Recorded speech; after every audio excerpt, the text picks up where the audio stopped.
Welcome to Passion Inspires. Join us as we explore the world of marketing and design and share insights and stories that spark inspiration and drive meaningful change. Welcome to Passion Inspires. On today's podcast, I'm honored to have with me Jeff Johnson, President of International Needs US. And I would love to begin our podcast, Jeff, by you giving us kind of your background and how you ended up at International Needs. Awesome. I've been doing global mission work for a little over 20 years, but the first half of my career was actually secular. I was involved in healthcare, but had always had a spot in my heart for missions globally. And finally, ironically, through a short-term mission trip, God just threw the floodgates open to start in missions, which we did, hit the ground running. I got sent to a very dangerous country called Sierra Leone, West Africa, in the throes of a brutal civil war. But from that experience, God wrecked my heart, which is huge for staying power in ministry. You gotta have a soft heart. You gotta have a compassionate heart to push beyond the challenges of working in ministry. And so he did that with that experience, but he also gave me an incredible vision of what I could contribute to global mission. So I remember literally on the flight home, walked down the aisle of the airline and had a conversation with the executive director and said, hey, this is what I think I can give to the organization. This is just so profound. It's exactly what I feel like I've been training to do. And she said, that would be great. We would love to have you, but we can't pay you. And I said, I don't care.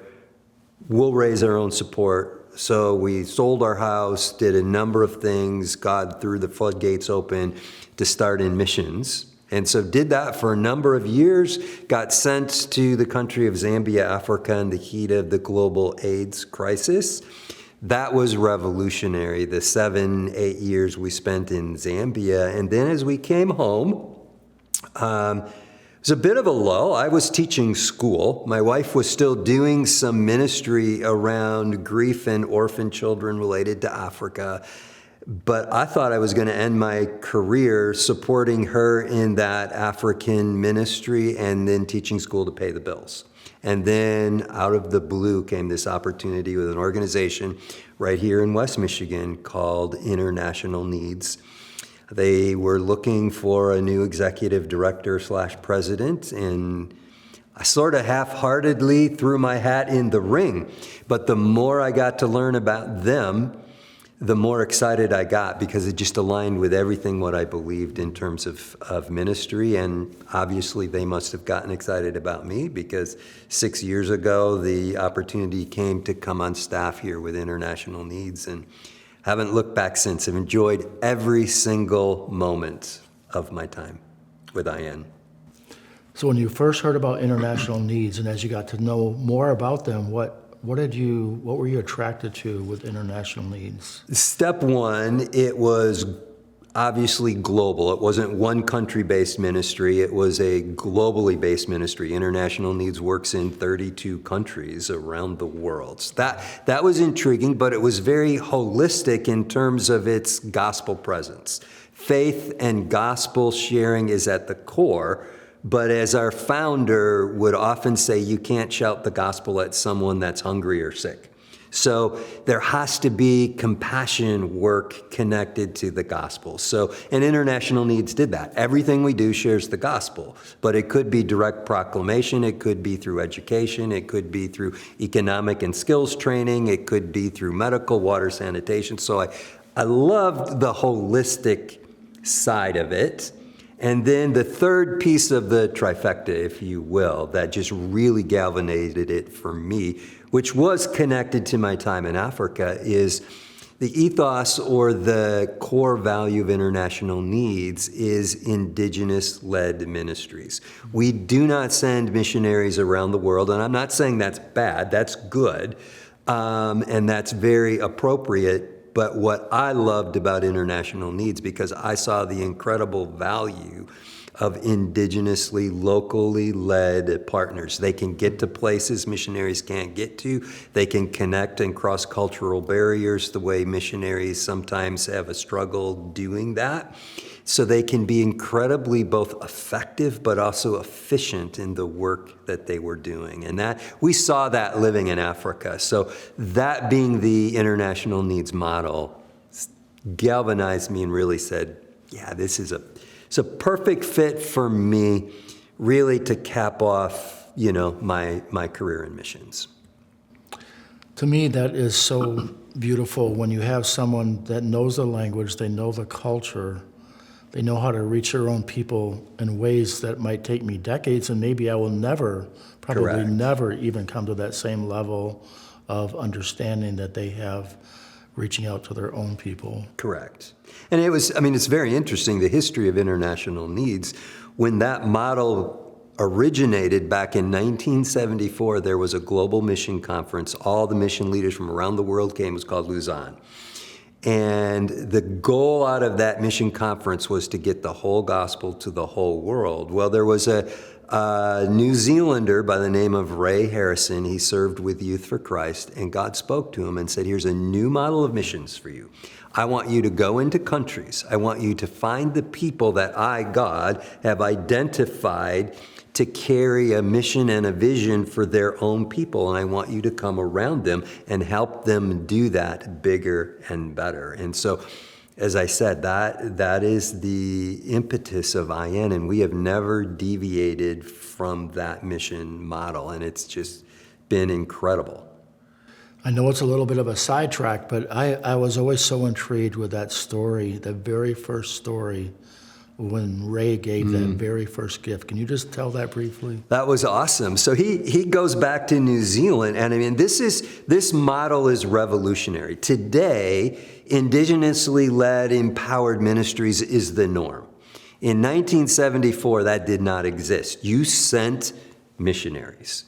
So he's working with this model that no one has really done before. And so he goes back. The first place he decides to go is Bangladesh, the capital city of Dhaka. He had a connection there through his Youth for Christ work. And so he meets with this man named Smith Adhikari.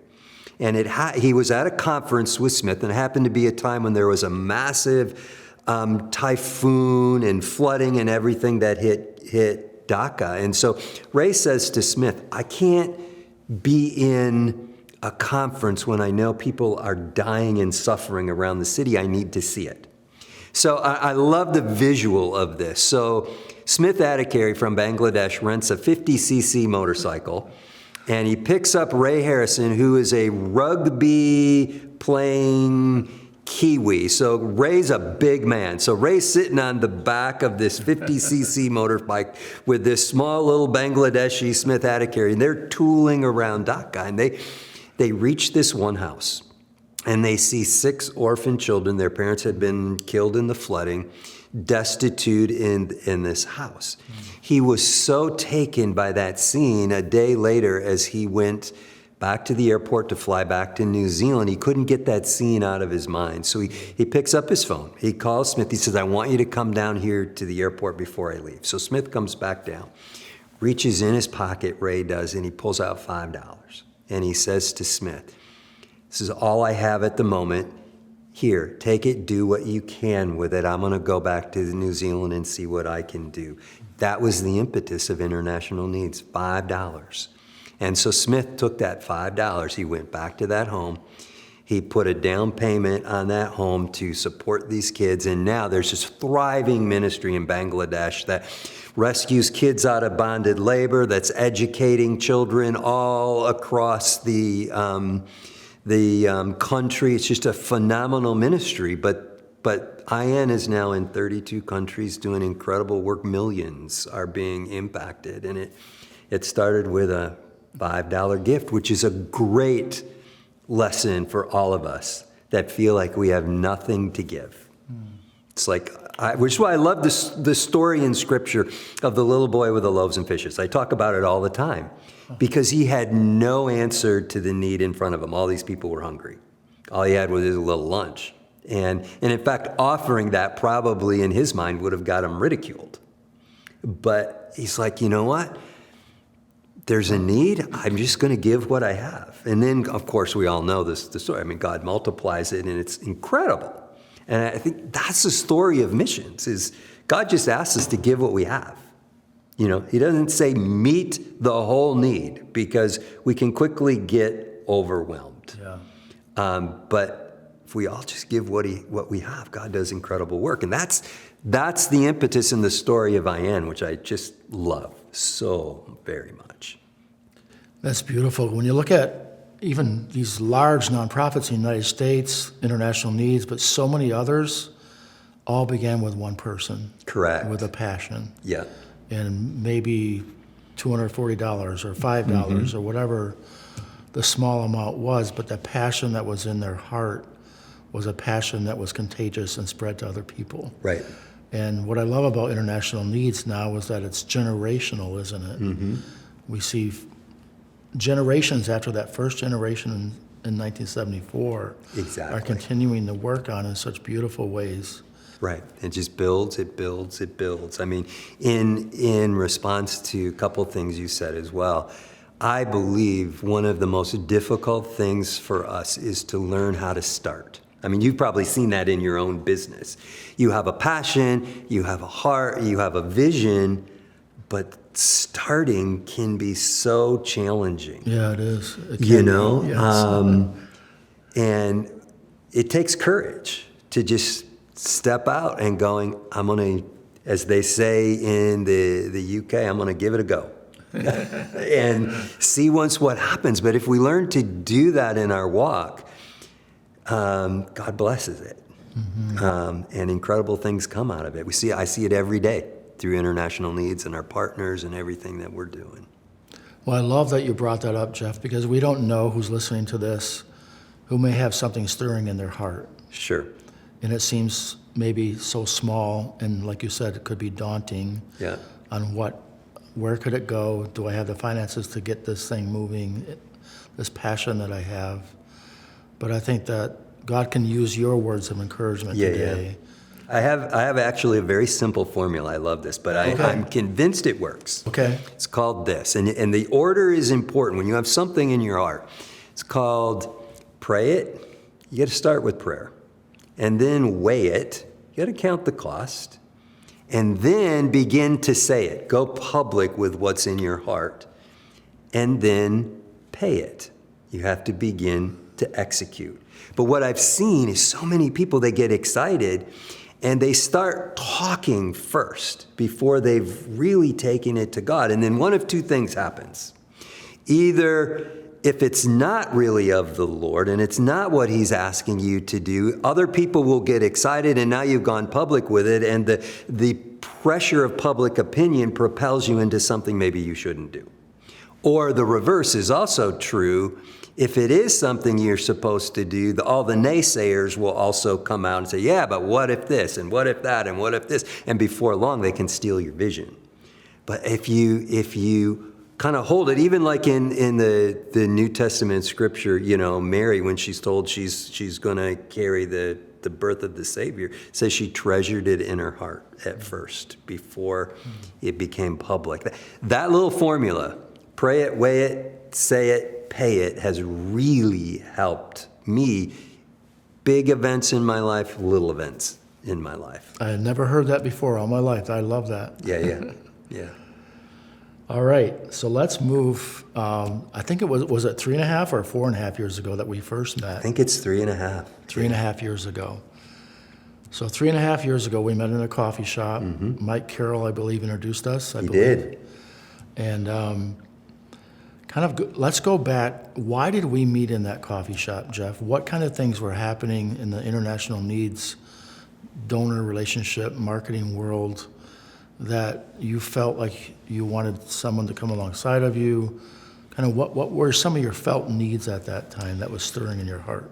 Our staff was growing, but we at that point needed a bit of help in the whole fundraising development world. And so Mike Carroll was part and parcel in that world. And so I had connected with him, and he was beginning to help us with some of our fundraising and development strategies, of which a big one was an annual gala or event that we do every year. And in the midst of that conversation, the whole idea of marketing and communications had come up, because we had lost to another position our marketing and communications director. And so it was a gap. And Mike said, I know a guy. And he said, I think it will be perfect. And so that's when he threw your name out and Scott Allen Creative. And he said, I think you need to meet Jeff Terpstra. I think you need to learn a little bit about Scott Allen Creative. I think they can really step in and help you with that event. And so I said, great, set up the meeting. And so we met. I'll tell you one thing that struck me about our meeting that was very significant. I had been involved in missions work, leading other organizations, bigger, smaller, and had tried many, many times to engage marketing help. I need a video. Can somebody help me create a video? I need this brochure, this tool. Can somebody help me do that? Every single time I was underwhelmed and disappointed. And the reason I was underwhelmed and disappointed was because there was something in my heart that I could see, that I could articulate a bit, but it was never actualized, which is difficult. I mean, the hardest thing we can do, that, as you know, you probably have this challenge every day, you have to take what's in somebody's head and heart and turn it into reality. I mean, that is really challenging, but you did that for us. It was unbelievable. I was like, he put his finger and created stuff that is exactly what even I couldn't explain with words, but I knew I could see and feel, and you did that. And one of the other things that you did within Scott Allen that was so significant and so different than any other marketing person that I had engaged with, even when we were looking to try to hire someone in that position, they would all come in and they wouldn't stop talking. They had the idea, the plan, we're going to do this, and you're going to be amazing. And I'm going to myself, you don't even know who we are. Wow. You came in, and in fact, initially, you actually frustrated me. Oh, no. Because I was waiting for advice, and all you were doing is asking me questions. And I'm like, wait a minute, he's not telling me anything, he's just asking me questions. Is he smart or stupid?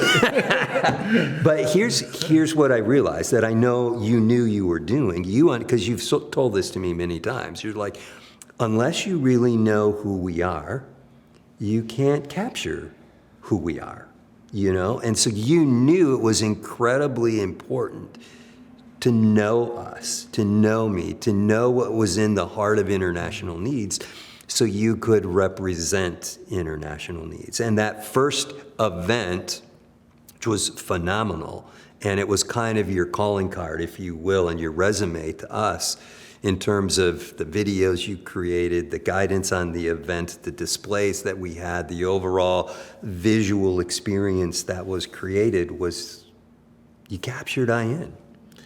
I remember asking you one question that was really profound for me, because it's really important in donor engagement especially, or community engagement, whoever our audiences are for the nonprofit, and they can be very diverse for someone like Habitat, right? Corporate partners, volunteers, Gift in Kind, all these diverse audiences, right? But you said something really profound to me when I asked you, what does your typical donor look like? And what did you share with me? International needs, it's somewhat unique. Our donor base is incredibly loyal. I think the average amount of time that a donor has been supporting international needs is over 10 to 12 years of consistency. Over 70% of our donors have been with us for over 10 years. And The reason that is because they are connected to our ministry through relationship. They have visited our work globally.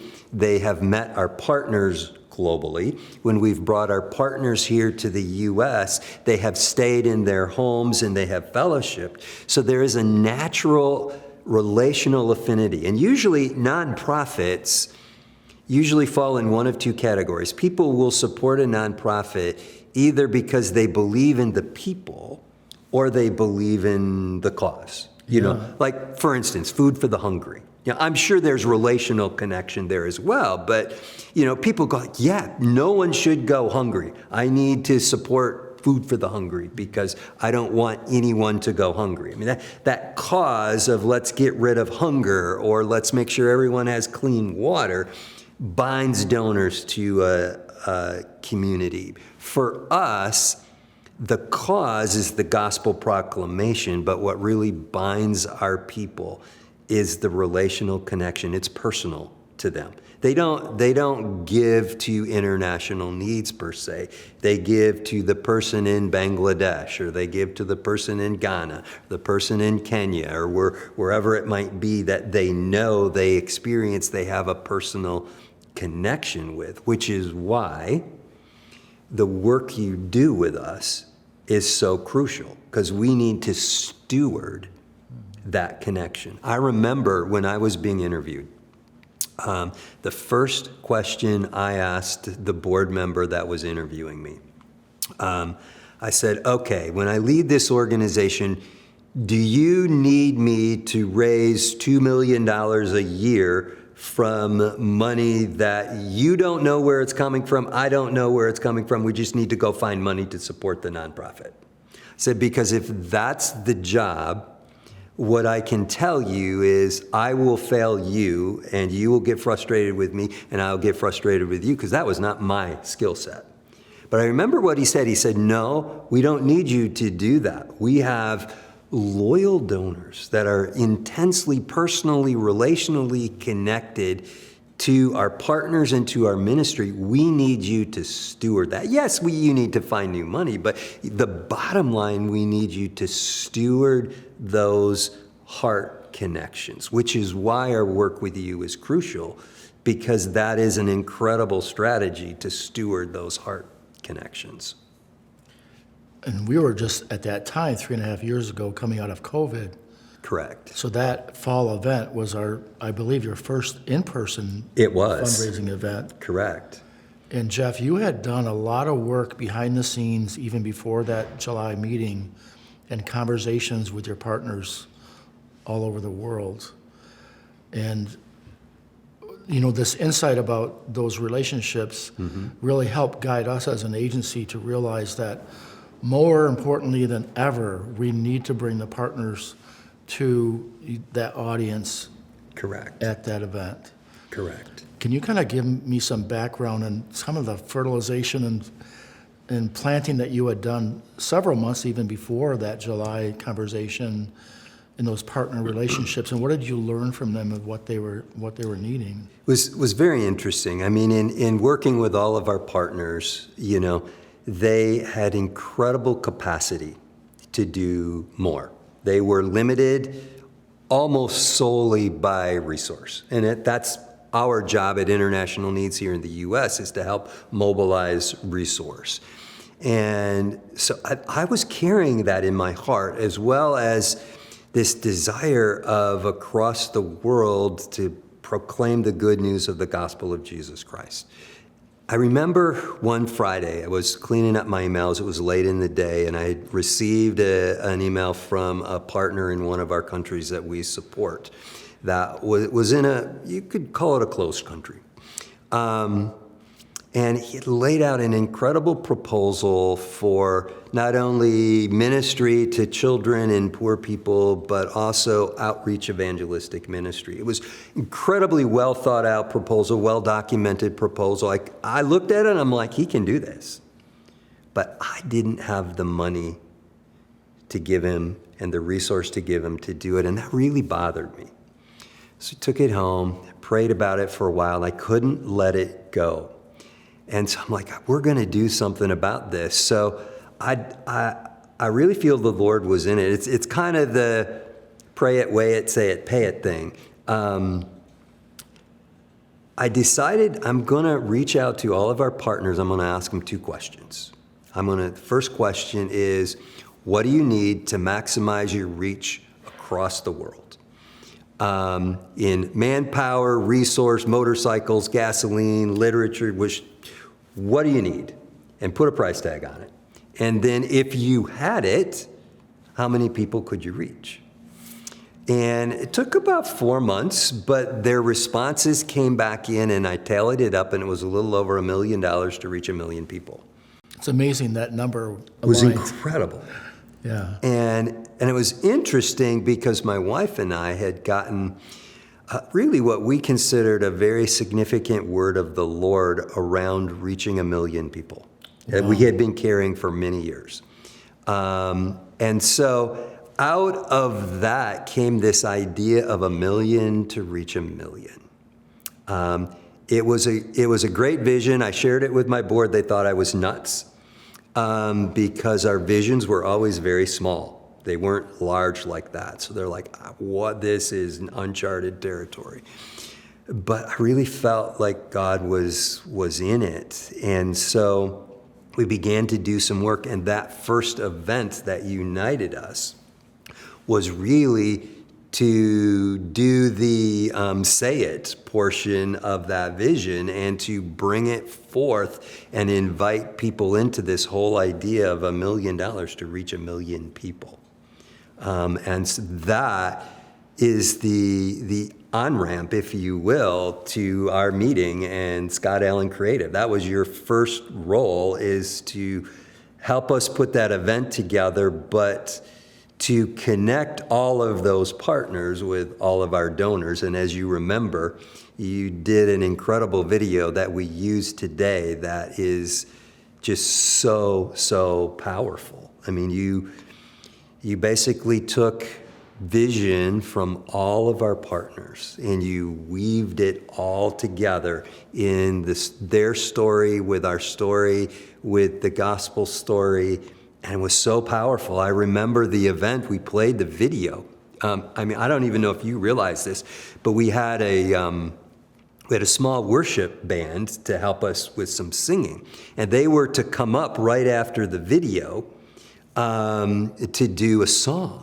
Well, the main singer, she was so impacted. She'd never seen the video before. Oh. She was so impacted. She was bawling like crazy. She burst out of the hall to get herself put together. So the video's done. We need the worship team to come up, and the singer's nowhere to be found because she's crying like never heard crazy that before. Because she was so impacted. And finally, she came back in, and it was a very powerful moment because she gave testimony to how that touched her heart, you know? And that was your signature resume to us, is you took what we needed to do, you took our partners, you took our donors, and you aligned and connected their hearts. And it's very powerful. I mean, it was the catalyst, one of the main catalysts to the incredible success of the event. Well, we could stop the podcast right there, because to me, that's the goal of, that's our goal for existing. Exactly. The Scott Allen Creative. Right. If we achieve that, then we've done. Right. That's why we're here. Correct. Correct. And I always felt we need to step aside, because what I loved about what you also did to help prepare the ground, Jeff, is that you gathered videos from each of your partners ahead of time. Mm-hmm. So you hear a partner sharing about their partnership with IN, their passion for children, or whoever else they're reaching out to. You hear chickens in the background, mm-hmm. or you hear planes flying by, or, you know, it's just these precious, genuine expressions of love and gratitude for the partnership. Right. So the story wrote itself. We just had to step aside. It did, and I feel like I'm kind of creating a Scott Allen commercial, but it's true. It's coming from my heart. What's interesting, then, you know this from the artistic standpoint. You can take reds, greens, blues, violets, turquoises. You have all these incredible, beautiful colors, but you have to weave them together to create a masterpiece. Yeah. If you don't weave them together properly, you just get a glob. Yeah. What you did is you took those incredible isolated colors of our partners' hearts and you weave them together in an incredible masterpiece of the true heart of IN, and you captured the true heart of our donors on why they're so loyal to IN. Wow, Jeff, that was an honor to be a part of that. And we always look at it through an overarching narrative, and then bringing those pieces together within that narrative, almost as if one person is talking, Right. but they're just complementing each other, but moving you along. Right. Yeah. The other part that I really enjoyed about that event, and this is a personal experience that I had, is that making the displays. I'm not a carpenter per se, but working in the garage at night, my wife would come out, "Why are you doing this?" And I would say, "I don't know, hon, I just feel so passionate about doing anything we can visually to help bring the partners into our little world in that foyer area there." And one of the things that we had talked about with the displays was something that I had learned when I had gone to a museum in Ottawa, Canada, and it was their war museum. They have this huge panoramic, it has to be about 100 feet wide, but it's kind of like semi-oval.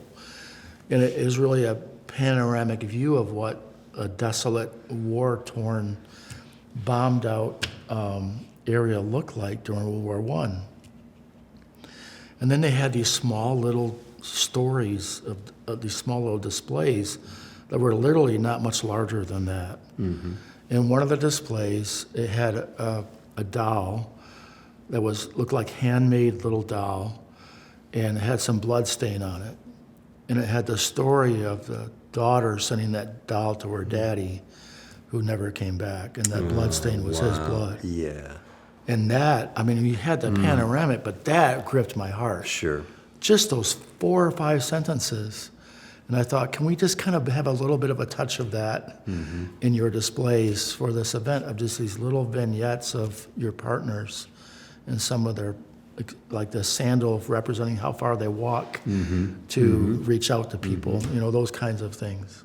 It was amazing. I do remember that. And because we wanted some kind of immersive experience for our people to kind of re-engage with IN before the event started, and typically for our events, we have the classic display of an 8-foot table with a black tablecloth with a banner and brochures, and so again, in my heart, I wanted something that would bring our donors overseas, even though they weren't overseas, and so as we talked about that, and you began to envision and put together this museum immersive tour of our global network, was amazing. And I will also say, we looked at each other going, why is he doing all of this work? He's building all these things in his basement. That's not what we're contracting him for. But it was another,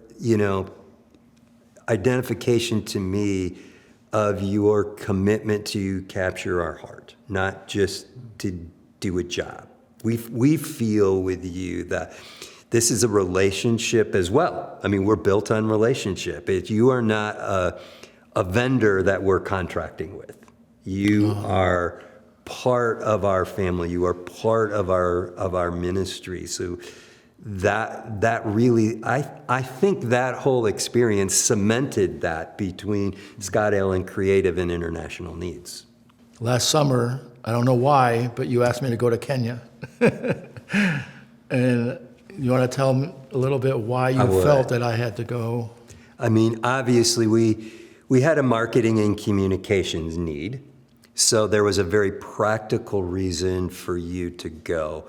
But the bigger reason why I wanted you to go is because that's who we are at IN. That connects our donors is an experience with our partners when they go, when they rub shoulders with them, when they talk with them, eat with them, share bus rides with them, whatever it would be. So the next step in our relationship was for you to experience our partners on the ground, because I knew it would enhance how you were able to make this connection that we've been talking about through the entire podcast. So I was very excited for you to be able to go and to experience our partners on the ground. We can talk about them, but until you meet them face to face on their turf, it's just something powerful when you meet them on their turf and you see their heart for the people that they serve. It's incredible. And I wanted you to experience that. My prayer, and I pretty much knew it would happen as well, is that your heart would be broken, your heart. Not that it was hardened at all. It was very soft, but I wanted the Lord to take your heart to an even deeper level, because I knew it would just even enhance the work that we do together. That really to have that personal experience. That really happened, Jeff. Yeah. Amen. Dr. Judy and her team at Home Care. Mm-hmm. You know the story better than I do, as I discovered her story of coming from wealth and kind of one of the ruling tribes in Kenya and everything. You know, a lot of times people's future is based on the tribe that you're born in. She could have kept living in that relaxing. She had retired twice and then went back to Home Care. Now she's 77 years old. And a person of wealth and her experience in the business and corporate and government world, she didn't have to start caring for these mothers who were dying of HIV, but she did. And that, like, wow, that's such sacrificial love. I was sharing earlier, you know, it's unfortunate that in our language, English language, we only have one word for love. Correct. I love my pizza, I love the song. Yeah. There's a different kind of love. I think we should have a different word for when someone truly sacrifices their life for the benefits of others when they don't need to. Sure. And that's what they're all about. Yeah. Yeah. Yeah. I love what she said, that when I asked her about partnership, she said it doesn't matter how large the tree is, one tree does not make a forest. And we need many trees in order to do the work together. And I thought that was a beautiful picture. It is a beautiful one. It reminds me of a proverb. I don't know if it's an African proverb, an Asian proverb, but it goes something like this: is our job is to plant trees in whose shade we will never sit. But shade will come. You know, so as we work around the world, we're trying to plant trees, and the impact of what we're doing, we may not fully see, but we know there will be people that will benefit from those trees, if you will, that we are planting, that people will be sitting in the shade of those trees. That's beautiful. Well, before we close, and I think we're almost landing here, but I wanted to obviously culminate that story of that fall event, because you are asking people for, how much do you normally raise in your fall event? Our fall events, we will raise between $50,000 at most, maybe $70,000 at an event. Those were the kinds of visions that we would ultimately put forth. So $1 million vision It's a leap. was a stretch, to say the least. So I'll never forget sitting in your office, I don't know, a few weeks later after the event, and Rachel and I were sitting there, and you informed us of what you actually raised. What did you raise? At the event, per se, we raised almost $700,000. I think it was like $680,000 on that event. What was even more phenomenal, within 6 weeks of the heels of that event, we had actually raised the full $1 million. It was the most unbelievable, humbling, it just drove you to your knees in gratitude to God that He would do that. He just so blessed all of our efforts as we just came forward, and the resource that came was just unbelievable. It was such a God moment. I remember getting the note from our finance director the next morning. Oh, man. We actually had the leader of our entire global network in. He shared in that event. And so we had a board meeting the next morning. And so he was at that board meeting. The entire board was there, and she came walking in. It was like almost like a game show. She handed me this piece of paper, and I'm going, I hope it's $100,000. That's exactly what was in my brain. Please, Lord, don't make this a failure. I should have better faith in that. But when I opened that, I had to look like this and go, are there 6 numbers there? And to see that it was over $650,000, we were just in utter amazement of what God did. Yeah, I remember in the meeting that we were at was just before the $1 million was raised, but you had told Rachel and I was $867,000 at that time, kind of like halfway in between that 6-week period. I remember for a foolish moment, I was patting myself on the back. Yeah, great job, Scott Allen. And then I found out later all the seeds that you were planting and all the relationships that you were nurturing with your donors. And like you said, you give God the glory for that gift. But I also recognize humbly that without someone like you, Jeff, that are nurturing those relationships, and our work is in vain. Right. It really, you were the heart of all of that was going on. Well, and that was really great to see that partnership that way, right? It was really beautiful. Thank you for that. But it really was that's how the body of Christ works. One body but many parts, and we all had a hand in what God did through that, and is continuing to do. We're not just, as you know, resting on the laurels of that one event. We've just continued to move forward, and move forward, and it's just been beautiful. Well, thank you, Jeff, for this partnership. I really appreciate you coming in today. Yeah, thank you. It's been a joy to have you here. Likewise. Have to have you another time. Amen. All right. That's it for today.